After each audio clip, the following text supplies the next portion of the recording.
खासा खराब करके आए हो। कुछ बच्चे ऐसे भी इनका 11th बहुत खराब गया होगा, तो उनके लिए मैं बोलता हूं कि बेटा असफलता एक चुनौती है, इसे स्वीकार करो। क्या कमी रह गई, क्लास 11th में ध्यान देना, क्या कमी रह गई देखो और सुधार करो। जब तक सफल न हो नींद चैन को त्यागो तुम, और संघर्ष का मैदान छोड़कर यूं मत भागो तुम। क्योंकि कुछ किए बिना ही जय जयकार नहीं होती, और कोशिश करने वालों की बच्चा कभी हार नहीं होती, तो कोशिश करते रहना चाहिए। ठीक है, चलो तो एक डियर स्टूडेंट, स्वागत है आप सभी का दीपक कॉन्सेप्ट क्लासेस में। दीपक कॉन्सेप्ट क्लासेस आप सभी के लिए लेकर के आए क्लास 9 to 12 के वो स्टडी प्लान जो आपके बोर्ड एग्जाम में आपकी काफी हेल्प करने वाले हैं। तो आप जुड़िए हमारे साथ, हमारे इस सेशन को शेयर करिए, लाइक करिए। ये बातें तो बाद में करूंगा, लेकिन हाँ पहले आप पढ़ के देखिए आपको लगता कैसे है। तो क्लास 12 का चैप्टर 1 से लेकर के चैप्टर 14 तक हम चीजों को कवर अप करने वाले हैं, और हमें चाहिए आपका साथ। अगर आपको अपने मार्कशीट में एक अच्छे इतिहास को कायम करना है, एक अच्छे नंबर को दिखाना है, then you must have to watch this session. चलिए स्टार्ट करते हैं। तो सबसे पहली बात, हम आपको क्या पढ़ाने वाले हैं आज, उसकी हम बात करने वाले हैं। आज के सेशन में हम बात करेंगे सबसे पहली बात तो welcome to Deepak concept classes. आपने कॉमर्स का नाम बहुत सुना होगा, पर दीपक सर ने इस बार इनिशिएटिव लिया है कॉन्सेप्ट वाले बच्चों के लिए। यानी कॉमर्स का टीचर अपनी ब्रांच कहां पे इनिशिएट करता है, साइंस के लिए। तो आप सोच सकते हैं क्या महान उद्देश्य रहा होगा, और एक ऐसी फैसिलिटी जो आपको ऑनलाइन नहीं ऑफलाइन भी आपको इंटरेक्टिव बनाएगी, आपके बोर्ड एग्जाम में अच्छा या सुनिश्चित करेगी आपके रिजल्ट को। ठीक है, चलिए सबसे पहले हम फिजिक्स के सेशन को लेकर के आए। क्लास 12 का चैप्टर है इलेक्ट्रिक चार्जेस एंड फील्ड के बारे में आज हम इंट्रोडक्शन करने वाले हैं। और बेसिकली जो बच्चों का होता है ना कि सर हमारा बेस वीक है, उस वीक को हम उस वीकनेस को आज हम निकाल के फेंकने वाले हैं। तो जो बच्चे 11th पढ़े हैं या नहीं पढ़े, क्योंकि 11th बेटा सबका थोड़ा सा डिस्टर्ब होता है, और 11th डिस्टर्ब हुआ इसका कदई ये मतलब नहीं कि आपका 12th भी डिस्टर्ब हो जाएगा। हम बता दें आपको, क्लास 11 लेंदी होता है, टफ होता है, थोड़ा आपको फील होता है ऐसा, बट टफ नहीं होता। प्रैक्टिस करोगे तो बेटा वो भी आ जाएगा। बट समझने वाली बात है कि क्लास 11 अगर आपने नहीं भी अच्छे से पढ़ा है तो 12th में आप टॉपर बन सकते हो। अब कैसे बनेंगे? 12th के जो भी टॉपिक्स हैं आपके 10th के बेसिक्स पे हैं, और 9th का जो भी टॉपिक है वो आपको 11th में एडवांस होकर मिलता है। तो 9th हमेशा 11th से रिलेट करती है, और 10th हमेशा 12th। अब आप बोर्ड एग्जाम दिए होगे 10th का, तो आपने वहां पे 10th के चैप्टर्स को अच्छे से पढ़ा ही होगा। इलेक्ट्रिसिटी पढ़ा है, लाइट पढ़ा है, सेम वही आपको यहाँ पे भी 12th में पढ़ना है, पर एक्सटेंडेड वर्जन में, यानी आपको स्टैंडर्ड फॉर्म में पढ़ना। तो आपको पढ़ना कैसे कैसे क्या करना है हर चीज बताऊंगा, पर वीडियो को अंत तक जरूर देखना, ये आपसे मैं वादा चाहता हूं। ठीक है, और वीडियो कैसे लगा लास्ट में कमेंट जरूर करना। ये वीडियो नहीं आपके लिए सेशन है, ये आपका भविष्य है। ठीक है, सबसे पहले हम बात करेंगे कि चैप्टर का नाम क्या है। चैप्टर आपका स्टार्ट होगा इलेक्ट्रोस्टैटिक। जो यूनिट स्टार्ट होने वाली बेटा वो है इलेक्ट्रोस्टैटिक।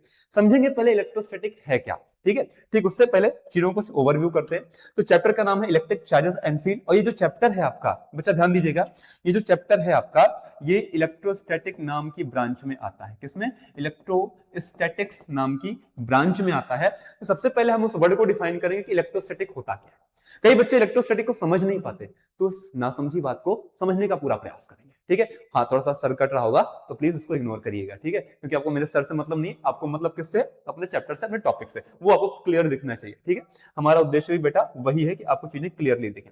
ठीक है, तो इलेक्ट्रोस्टैटिक को हम लोग समझने वाले हैं, और उसमें आपके दो चैप्टर्स आते हैं। एक आता है इलेक्ट्रिक चार्जेस एंड फील्ड, पहला चैप्टर, और दूसरा आपका आता है इलेक्ट्रोस्टैटिक पोटेंशियल एंड कैपेसिटेंस। तो ये चैप्टर दोनों मजेदार है, और यही आपके 12th के लिए बेस बनेंगे। अगर आपने ये दो चैप्टर्स पढ़ लिए बेटा, तो आपके आने वाले फर्स्ट पार्ट में 8 की 8 चैप्टर मुंह पे आ जाएंगे ना, जुबान पे आ जाएंगे, आपको समझ में सब आएगा। ठीक है, तो डरने की कोई बात नहीं। वो आपने सुना है ना एक कहानियां, आप 11th अपना अच्छा खासा खराब करके आए हो। कुछ बच्चे ऐसे भी इनका 11th बहुत खराब गया होगा, तो उनके लिए मैं बोलता हूं कि बेटा असफलता एक चुनौती है, इसे स्वीकार करो। क्या कमी रह गई, क्लास 11th में ध्यान देना, क्या कमी रह गई देखो और सुधार करो।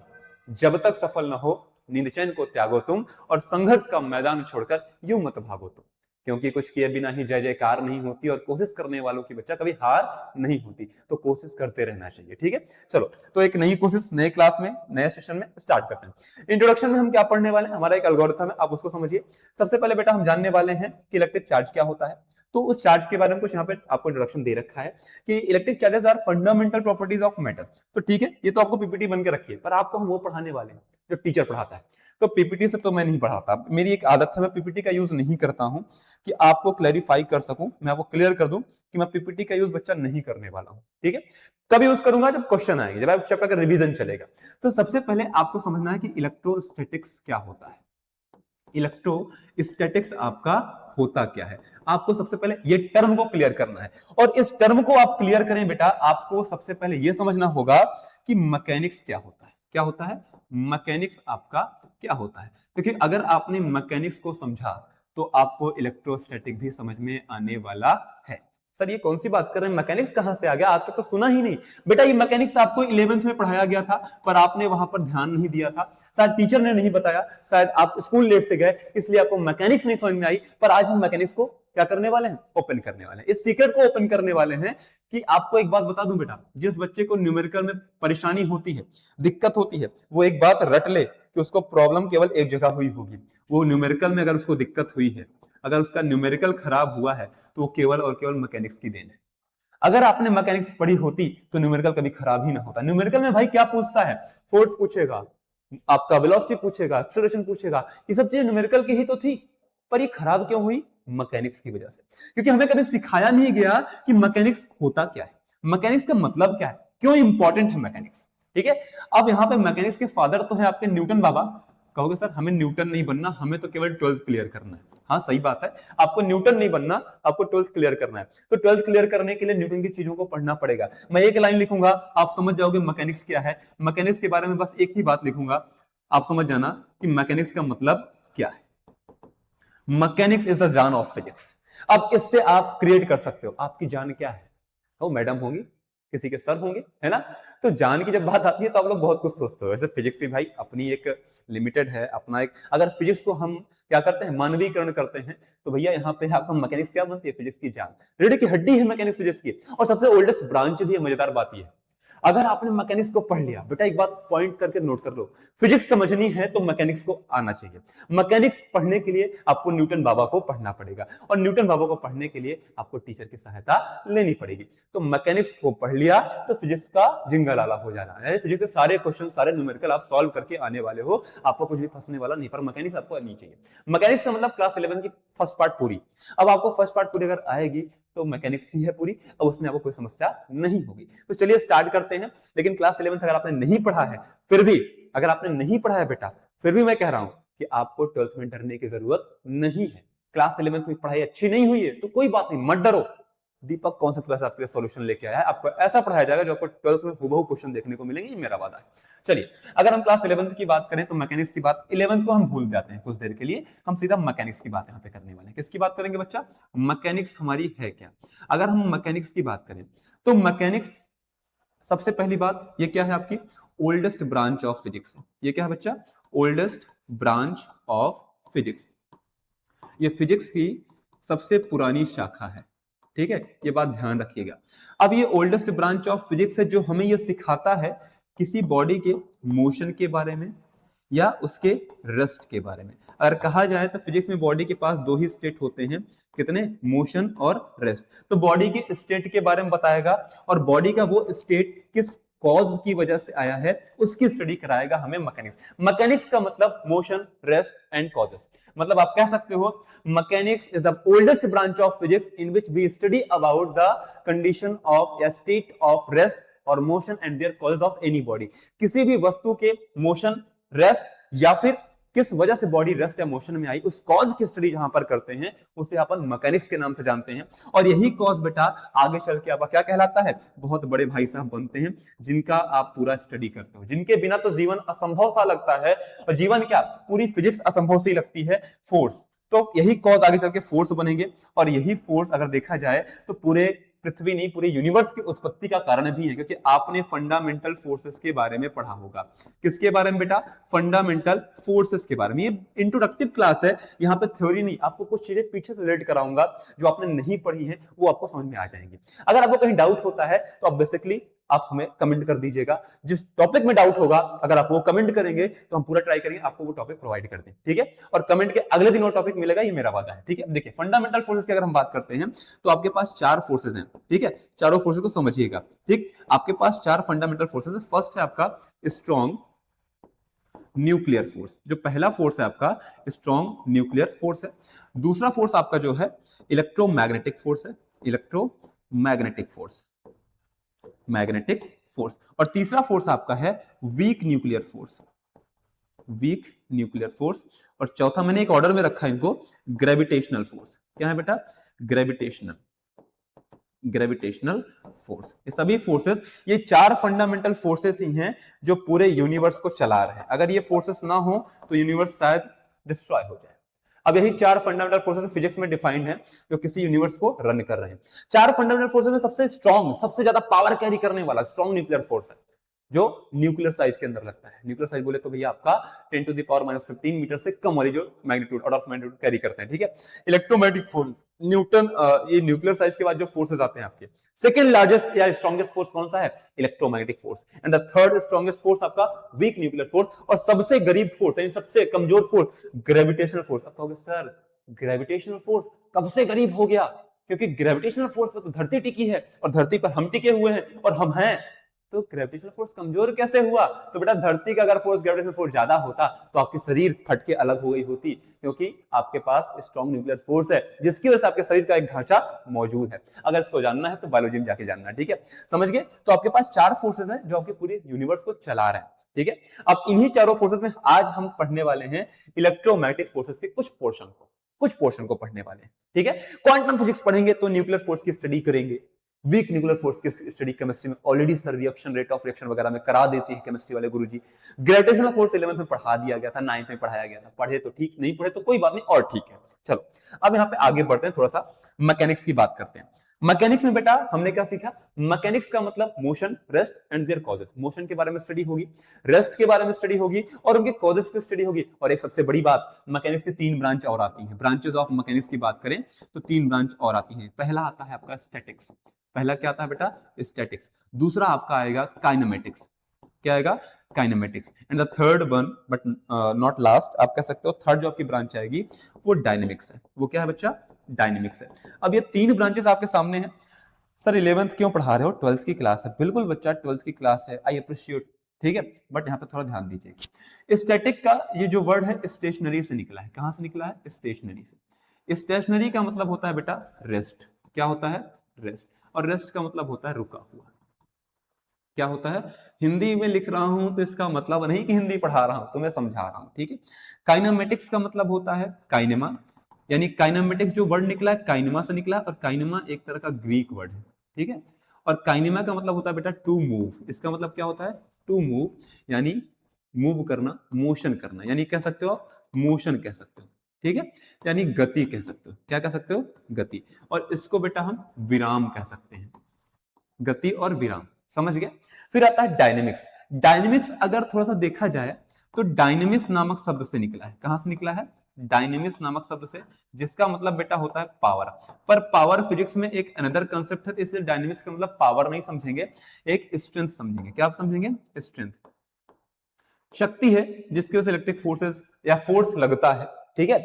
और आपको बहुत मजेदार बात बताऊं, स्टैटिक्स जो आपकी ब्रांच है मैकेनिक्स की 3 ब्रांचेस हैं, statics, kinematics and dynamics. Statics में अपन लोग सिंपली पढ़ने वाले हैं रेस्ट के बारे में, बट कॉज की स्टडी नहीं करेंगे, ओनली रेस्ट की स्टडी अपन लोग करने वाले हैं।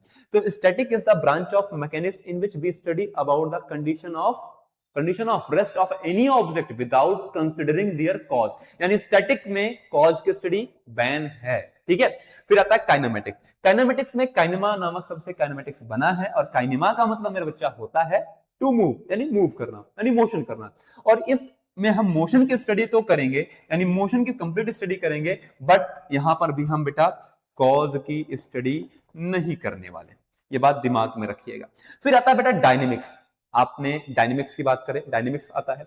डायनेमिक्स का सिंपल सा मतलब है कि मोशन तो हो रहा है, ये एक मोशन है आपका, प्लस किस वजह से मोशन हो रहा है, यानी बॉडी रेस्ट में है तो प्लस किस वजह से रेस्ट में है, यानी मोशन और रेस्ट के कॉजेस की स्टडी करेंगे। आपको जब आप डायनेमिक्स शुरू करोगे तो वहां पे एनएलएम आएगा, Newton's laws of motion, class 11th में आया था।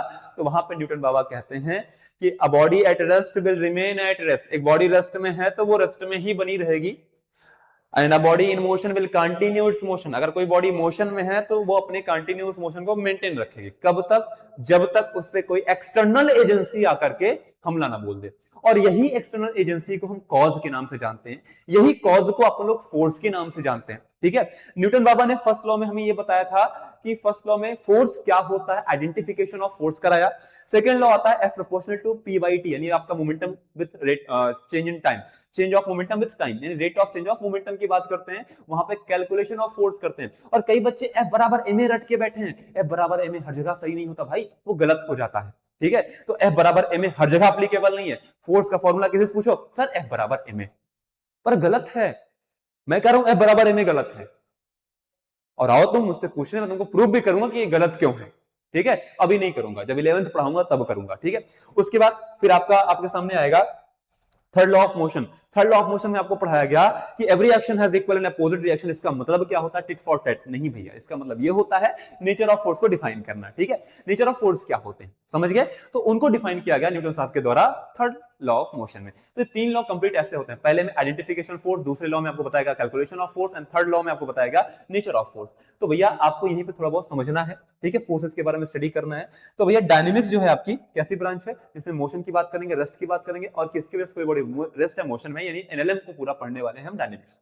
ठीक है, अब एनएलएम अगर आपने पढ़ा तो एनएलएम हर जगह आ रहा है, फोर्स हर जगह आ रहा है, मोमेंटम हर जगह आ रहा है, वेलोसिटी एक्सेलरेशन हर जगह देखने को मिल रहा है। तो एक्सेलरेशन कब चेंज होता है, वेलोसिटी कब चेंज होती है, ये सारी बातें आपको पता होनी चाहिए थी, पर नहीं पता है तो कोई डर नहीं, अब समझेंगे। ठीक है, इतना क्लियर। अब मैं जो आपको बताने वाला हूं, आपका टॉपिक क्या था? इलेक्ट्रोस्टैटिक्स। इलेक्ट्रोस्टैटिक्स, हाँ 11th से दूर आ जाओ, 12th में आ जाओ। इलेक्ट्रोस्टैटिक में बेटा दो वर्ड आपको देखने को मिलते हैं, एक वर्ड देखने को मिलता है आपको इलेक्ट्रो, दूसरा आपको देखने को मिलता है स्टैटिक्स। क्या मिलता है? स्टैटिक्स। ये दो वर्ड से मिलकर बना है आपका इलेक्ट्रोस्टैटिक्स। इलेक्ट्रो वर्ड ही नहीं, बहुत शानदार चीज है आपके लिए। इलेक्ट्रो कोई वर्ड नहीं बेटा, बहुत शानदार चीज है आपके लिए, ये बात ध्यान रखिएगा।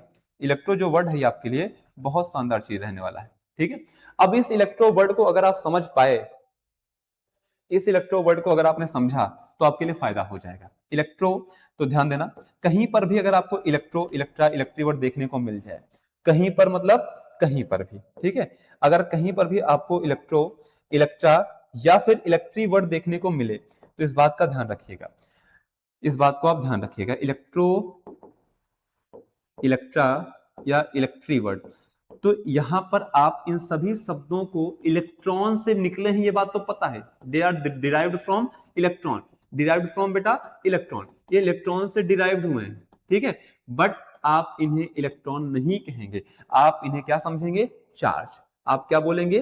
चार्ज। यानी इलेक्ट्रो, इलेक्ट्रा, इलेक्ट्री वर्ड कहीं पर भी आया मेरा बच्चा तो ये क्या होने वाला है, आपको समझना है इसको चार्ज। अब चार्ज क्या है आगे ही हम समझने वाले हैं। ठीक है, चार्ज हो गया तो इसका मतलब सिंपल सा चार्ज आपको समझना है, और इलेक्ट्रॉन, इलेक्ट्रो वगैरह कुछ नहीं समझना है। तो यानी इलेक्ट्रा, इलेक्ट्री, इलेक्ट्रिक, कहीं इलेक्ट्रो वर्ड आया तो आपको क्या समझना है? चार्ज। समझना ध्यान से, इलेक्ट्रो वर्ड का मतलब चार्ज, क्योंकि इलेक्ट्रॉन भी, इलेक्ट्रॉन के ऊपर क्या होता है? चार्ज। हम उस प्रॉपर्टी की डीलिंग करने जा रहे हैं। स्टैटिक का मतलब अभी बताया था, क्या होता है? रेस्ट होता है। क्या होता है? रेस्ट होता है, रुका हुआ। तो चार्जेस जब आपके रेस्ट पर होंगे तब क्या बनेगा? इलेक्ट्रोस्टैटिक। तो electrostatic is the branch of physics which deals with the study of charges at rest.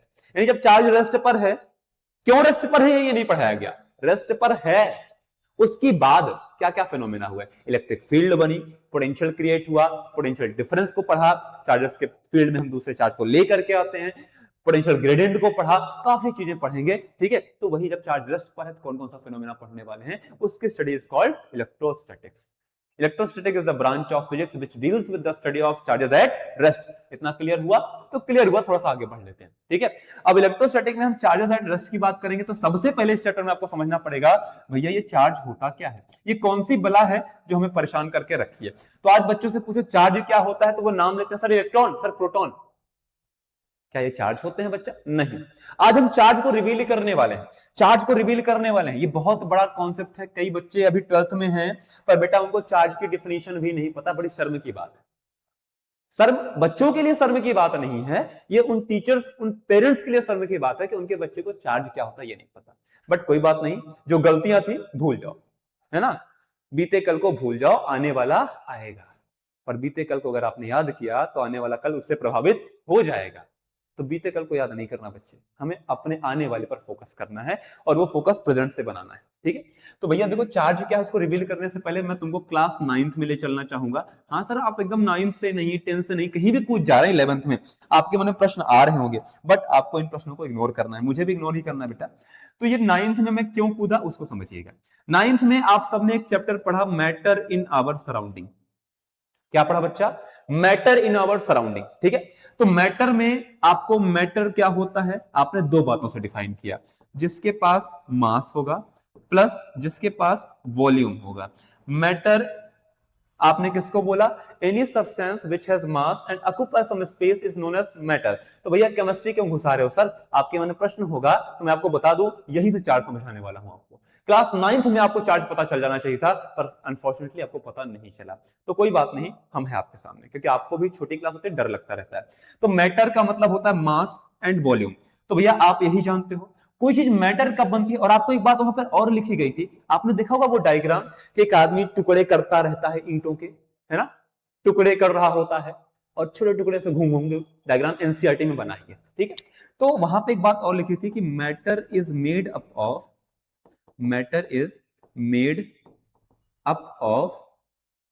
Very small particles. जो आपका मैटर है बेटा वो बहुत छोटे छोटे पार्टिकल से मिलकर बना है। तो आओ देखते हैं मैटर किससे किससे मिलकर बना है, ठीक है। मैटर के पास मास होगा, वॉल्यूम होगा, ये बात तो पता है। तो भैया मैटर पहले किससे मिलकर बना है, देखो ध्यान से, मैटर मॉलिक्यूल से बना है ना। बायोलॉजी वाला यहाँ पे नहीं कर रहे अपन लोग, ठीक है। और मॉलिक्यूल किससे मिलकर बना है? एटम से। किससे? एटम से। और एटम आपका किससे मिलकर बना है? एटम देखें तो भैया एटम में आपको 3 एलिमेंट्स मिलते हैं, इलेक्ट्रॉन, प्रोटॉन, न्यूट्रॉन। जब इलेक्ट्रॉन, प्रोटॉन, न्यूट्रॉन एक होते हैं तब बनता है एटम। जब combination of electron, proton, neutron कहीं दिखेगा तब बनेगा एटम। और जब एटम बनेगा तब वो कंबाइंड होकर क्या बनाएगा? जब इलेक्ट्रॉन, प्रोटॉन, न्यूट्रॉन कंबाइंड हुए, क्या हुए? कंबाइंड हुए, ठीक है। तो क्या बना बेटा? एटम। और जब एटम कंबाइंड हुए बहुत सारे तो आपका क्या बना? मॉलिक्यूल, ठीक है। क्या बना? मॉलिक्यूल बना। और जब आपके मॉलिक्यूल्स कंबाइंड हुए तो जन्म हुआ मैटर का। तो ये बात ध्यान रखना, कॉम्बिनेशन से हर चीज आपको देखने को मिल रही है। जब आपके इलेक्ट्रॉन, प्रोटॉन, न्यूट्रॉन कंबाइंड हुए तो बना एटम, एटम कंबाइंड हुआ तो बना मॉलिक्यूल, मॉलिक्यूल कंबाइंड हुआ तो बना मैटर। तो मैटर की सबसे अंदर क्या आया? मैटर के सबसे लास्ट में क्या आया? Electron, proton, neutron. अभी तक आप इलेक्ट्रॉन, प्रोटॉन, न्यूट्रॉन को ही चार्ज कह रहे थे। मैंने कहा था ना, कुछ बच्चों को लगता है कि इलेक्ट्रॉन, प्रोटॉन, न्यूट्रॉन ही क्या होते हैं? चार्ज। बट ये डेफिनेशन गलत। इलेक्ट्रॉन, न्यूट्रॉन, प्रोटॉन नहीं होते चार्ज, इन पर होता है चार्ज, इनके ऊपर होता है charge. They are particles, they are particles of matter, particles of matter. बच्चा ये क्या है? आपके पार्टिकल्स ऑफ मैटर है। इनको एक नाम दिया गया है basic elementary particle, basic elementary particles, basic elementary particles. अब एक बात बताओ, बिना एटम के क्या मैटर बनेगा? Not possible. बिना एटम के मैटर का बनना असंभव है। ये बातें क्लियर हैं आपको? तो भैया आपके एटम में क्या है? Electron, proton, neutron. ये क्यों फेमस है? क्योंकि आपस में ये जुड़े हुए हैं। किसकी हेल्प से? एक फोर्स की हेल्प से। और वो फोर्स कौन सा है? वो इलेक्ट्रोस्टैटिक या इलेक्ट्रोमैग्नेटिक फोर्स है। हाँ सर, मतलब कैसे लगा ये फोर्स, क्यों आया ये फोर्स? अब समझो इसी बात को। इलेक्ट्रॉन, प्रोटॉन, न्यूट्रॉन पर होते हैं चार्ज। क्या होते हैं? चार्ज होते हैं। इलेक्ट्रॉन कैरी करता है आपका नेगेटिव चार्ज, प्रोटॉन कैरी करता है आपका positive charge, and neutron has neutral charge. कुछ बच्चे तो यहां तक बोलते हैं सर न्यूट्रॉन के पास तो जीरो चार्ज है। तो भाई जीरो चार्ज नहीं उसके पास, वो अपने में एकदम स्टेबल होकर बैठा है, अपने आप को कंप्लीट कर लिया, अपने आप को एकदम सुधार के बैठा है। पर इलेक्ट्रॉन नहीं सुधारा, वो नेगेटिव डायरेक्शन में चल रहा है। प्रोटॉन ने नहीं सुधारा, वो पॉजिटिव डायरेक्शन में चल रहा है भाई, है ना। तो अब ध्यान से समझो, इलेक्ट्रॉन, प्रोटॉन, न्यूट्रॉन आपके चार्जेस नहीं हैं, दे आर चार्ज कैरियर्स, ये चार्ज को कैरी करते हैं। और यहीं से जन्म होती है कि भैया मैटर से चार्ज का क्या संबंध है। अगर ये चार्ज ना हो तो न्यूक्लियस ना बने, और न्यूक्लियस ना बने तो आपका एटम ना बने, एटम ना बने तो मॉलिक्यूल ना बने, मॉलिक्यूल ना बने तो मैटर ना बने। मैटर बन किसकी वजह से रहा है? इलेक्ट्रॉन, प्रोटॉन, न्यूट्रॉन की वजह से। इलेक्ट्रॉन, प्रोटॉन, न्यूट्रॉन है क्या? Basic elementary particles. इन पर होता क्या है? चार्ज। ये चार्ज है क्या? तो भैया चार्ज को डिफाइन करने के लिए सिंपल सा कॉन्सेप्ट आता है आपके सामने, समझिएगा। ये आपने नोट कर लिया होगा, ये तो क्लास 9th की बातें मैंने आपको सुना दी, खिचड़ी पका दी, ठीक है। ये इलेक्ट्रॉन, प्रोटॉन, न्यूट्रॉन होते क्या हैं, आइए समझाते हैं आपको। ये चार्ज होते हैं। तो चार्ज क्या होता है सर? चार्ज ही तो समझना है सर, चार्ज क्या होता है। अब चार्ज क्या होता है वो समझने के लिए आपको एक डेफिनेशन याद करनी पड़ेगी कि charges is an intrinsic property of elementary particles of matter। Sorry, charges क्या होते हैं बेटा? Intrinsic property of elementary particles of matter. अब इसका मतलब क्या हुआ? Elementary particles of matter by virtue of which, समझते जाइए, जिसकी वजह से, बाय वर्च्यू ऑफ विच, जिसकी वजह से, bye virtue of which various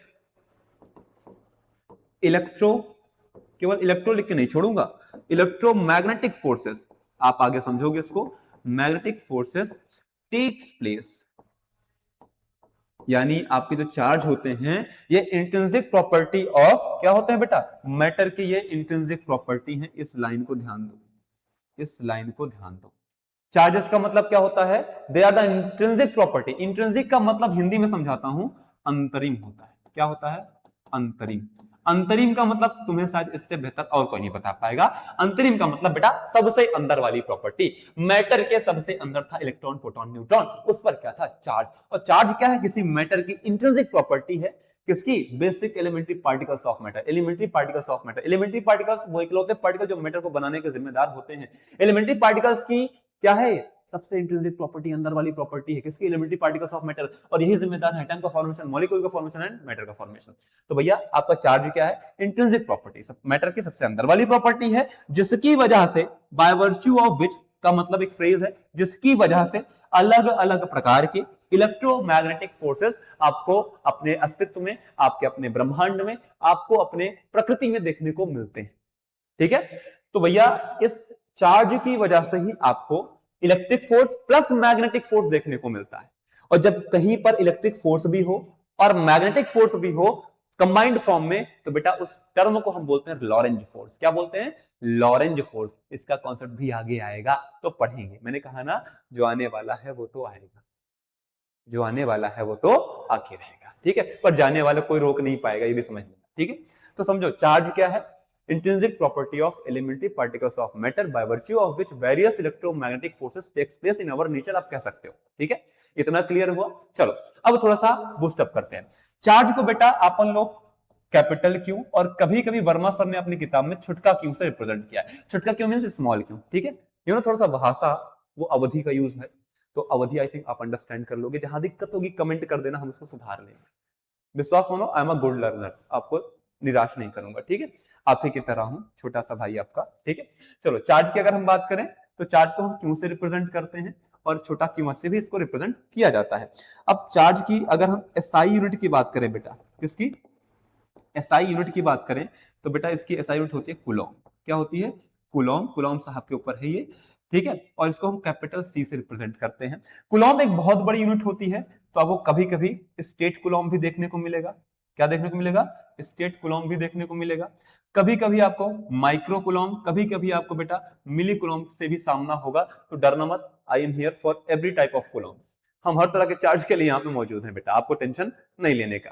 ठीक है, समझ में आई बात, चार्ज क्या होता है, चार्ज की ये बातें आपको ध्यान में रखनी है। ठीक है, अब चार्ज आपके दो प्रकार के होते हैं, टू टाइप्स ऑफ चार्जेस। कितने होते हैं, टू टाइप्स ऑफ चार्जेस। ये जो चार्ज है आपके बच्चा, ये दो प्रकार के।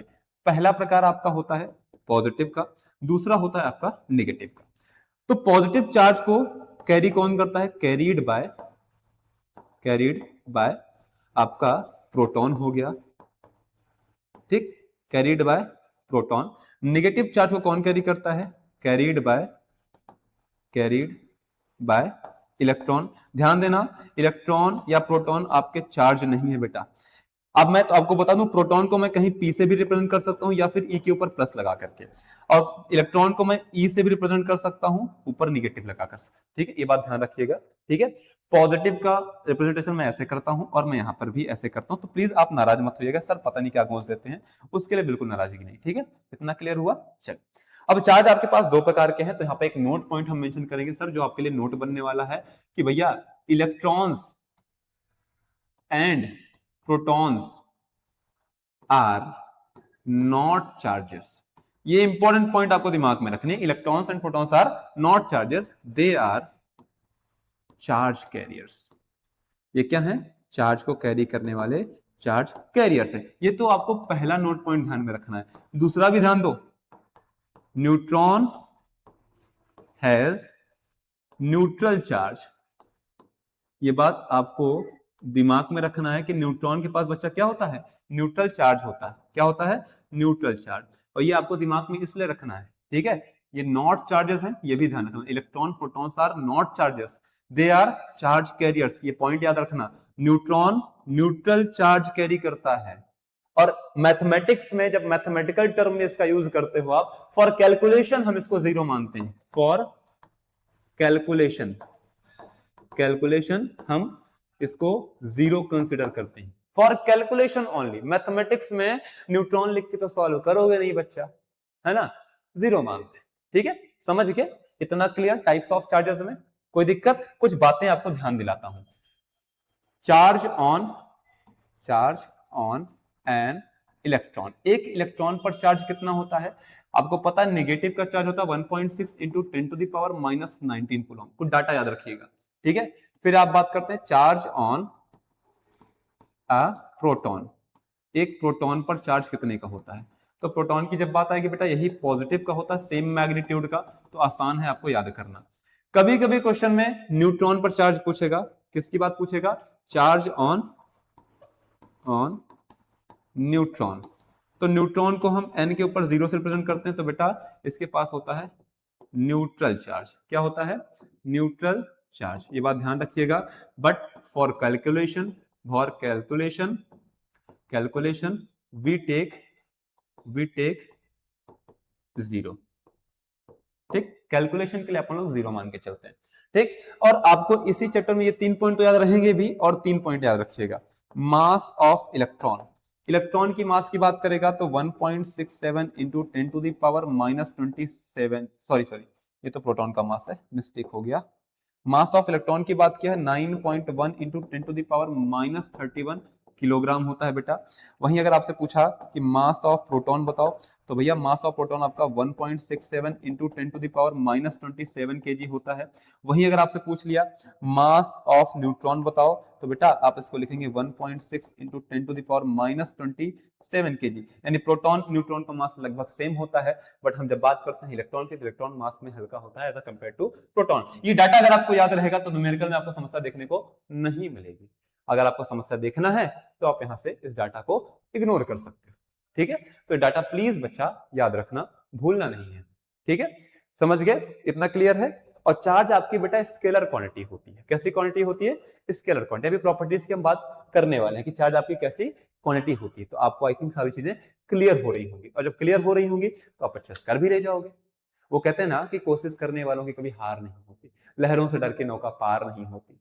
ठीक है, वो कविता सुना है कि नन्ही चींटी जब दाना लेकर चढ़ती है, चढ़ती दीवारों पर 100 बार फिसलती है, चढ़ती दीवारों पर 100 बार फिसलती है, आखिर गिरकर चढ़ना, चढ़कर गिरना उसको नहीं अखरता है, और उसकी मेहनत हर बार खाली नहीं जाती, और वो कोशिश करने वालों की कभी हार नहीं होती। इस बात को ध्यान रखिएगा। ठीक है, तो चींटी की तरह प्रयास करते रहो, एक दिन चढ़ोगे बेटा, और चढ़ोगे ना तो दुनिया को दिखा दोगे तुम क्या हो। ठीक है, तो एक छोटा सा लेक्चर चार्ज के इंट्रोडक्शन के लिए था। चार्ज क्या होते हैं, क्यों होते हैं, और बेटा चार्ज के पास आपकी प्रॉपर्टी क्या ऑफ चार्ज की अगर हम बात करें, कई टीचर्स आपको भ्रमित करेंगे कि चार्ज की इतनी प्रॉपर्टीज होती हैं, इतनी प्रॉपर्टीज होती हैं, पर मैं आपको बता दूं प्रॉपर्टीज ऑफ चार्ज की जब बात आएगी, किसकी बात आएगी? प्रॉपर्टीज ऑफ चार्ज की जब बात आएगी तो चार्ज हैज ओनली 5 प्रॉपर्टीज। कितनी? 5। पहला आपका है अट्रैक्शन का, ये हम अगले लेक्चर में डिस्कस करेंगे, अट्रैक्शन की प्रॉपर्टी है। दूसरा आपका है रिपल्सन का, है ना, इन प्रॉपर्टीज को हम डिटेल में डिस्कस करेंगे।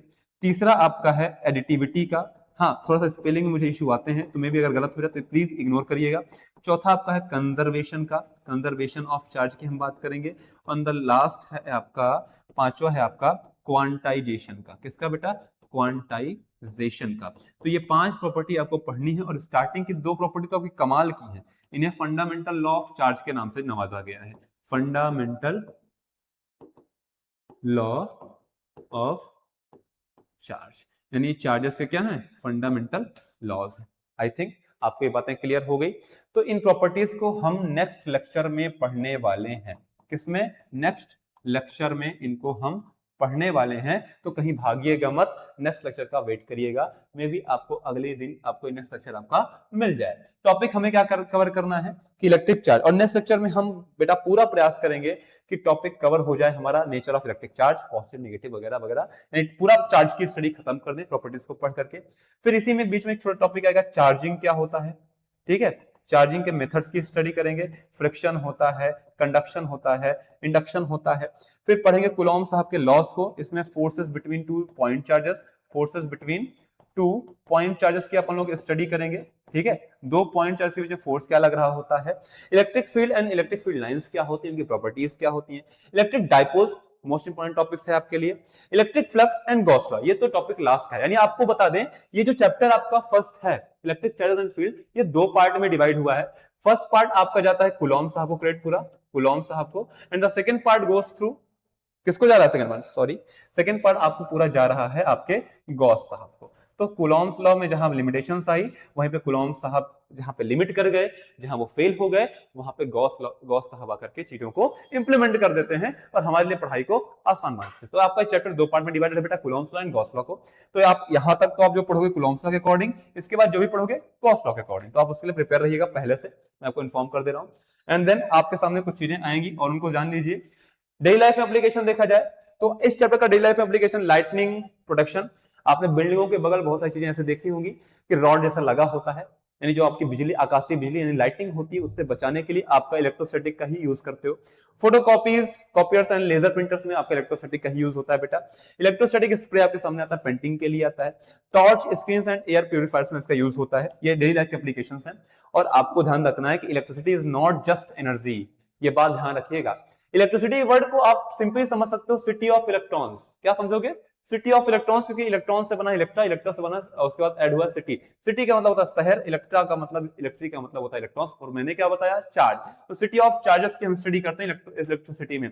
इसकी दो ब्रांचेस आते हैं, एक इलेक्ट्रोस्टैटिक आता है, एक इलेक्ट्रोडायनेमिक्स आता है, ठीक है। और ये केवल एनर्जी नहीं है, it is the force that powers the modern world. ये एक ऐसा फोर्स है जो आपके आधुनिक जगत को फोर्स दे रहा है, पावर दे रहा है। एक ऐसा फोर्स जो आधुनिक जगत को पावर। आज इमेजिन करो लाइट ना हो तो आप कैसे रहोगे, लाइट नहीं, इलेक्ट्रिसिटी ना हो, इलेक्ट्रिक पावर ना हो आपके पास, तो आप सर्वाइव कैसे करोगे। आप हमें देख पा रहे हो बेटा, तो केवल और केवल इलेक्ट्रिक पावर की वजह से। अगर ये ना हो तो आप सर्वाइव नहीं कर सकते, आप नहीं, कोई नहीं सर्वाइव कर सकता, पूरा वर्ल्ड सर्वाइव नहीं कर सकता, क्योंकि आप इतना डिपेंड हो चुके हो टेक्नोलॉजी पर कि आपके नस नस में टेक्नोलॉजी घुस गई। समझ गया, चलिए आगे चलते हैं। और इस चैप्टर में आपको प्रैक्टिकल में देखा जाए तो लाइटनिंग कंडक्टर्स का यूज करते हैं, स्प्रे में यूज करते हैं अपन लोग, ठीक है। देख सकते हो फोटोकॉपियर्स, लेजर प्रिंटर्स में इसका यूज होता है। Electrostatic charges to attract toner particles into paper for printing. Electrostatic spray क्या करते हैं, it automobiles and industrial painting charge paint particles are attracted to the surface given a smooth and uniform coating with less wastage. आप ये कर सकते हो wastage को बचाने के लिए। एंड द इलेक्ट्रोस्टैटिक precipitators की factories use electrostatic precipitators to remove smoke and dust particles from exhaust gases, ठीक है, समझ गए। तो यहाँ पे हर जगह इसका इस्तेमाल देखने को मिलता है। लाइटनिंग प्रोटेक्शन, मैंने बिल्डिंग्स को बताया, safely transferring electric charge from lighting to the ground. कड़कती हुई बिजली से चार्ज को सीधा ग्राउंड में ट्रांसफर करने की विधि को आप यूज करते हो, लाइटनिंग कंडक्टर्स का यूज करके रिमूव कर देते हो। इंक जेट प्रिंटिंग यानी electric fields helps to movement of ink droplets from accurate and clear printing के लिए आप इसका यूज कर सकते हो। एयर प्यूरिफायर्स में आप इसका इस्तेमाल कर सकते हो। एंड कैपेसिटिव टॉर्च स्क्रीन में आप इसका, टच स्क्रीन में आप इसका यूज करते हो। आपके फोन में जो टच स्क्रीन होता है उसमें भी आप इसका यूज करते हो, इलेक्ट्रोस्टैटिक का। तो यहाँ पे जो चीजें हैं आपके पास डेली लाइफ के एग्जांपल्स भरे पड़े हैं इस चैप्टर में, और इस चैप्टर आपके लिए एक वरदान है आने वाले चैप्टर्स के लिए। तो आप इन चीजों को ध्यान से रखिएगा। खैर ये क्वेश्चन तो आपको पढ़ाए नहीं गए, पर हाँ आप ये डिफाइन कर सकते हो कि व्हाट इज इलेक्ट्रिक चार्ज, ठीक है। चार्ज क्या होता है, एक इंट्रिंसिक प्रॉपर्टी किसी भी मैटर की, जिसकी वजह से अलग अलग प्रकार के इलेक्ट्रिक या मैग्नेटिक फोर्सेस आपको नेचर में देखने को मिलते हैं। तो लॉ ऑफ कंजर्वेशन वगैरह हम अगले लेक्चर में पढ़ेंगे। तब के लिए बने रहिएगा और चैनल को शेयर करिएगा, लाइक करिएगा, कमेंट करना बिल्कुल मत भूलना। जो चीजें न समझ में आए तो कमेंट करके बोलना। डीसीसी आपके साथ है, आपका भविष्य सुरक्षित है। थैंक यू, जय हिंद टू ऑल ऑफ यू।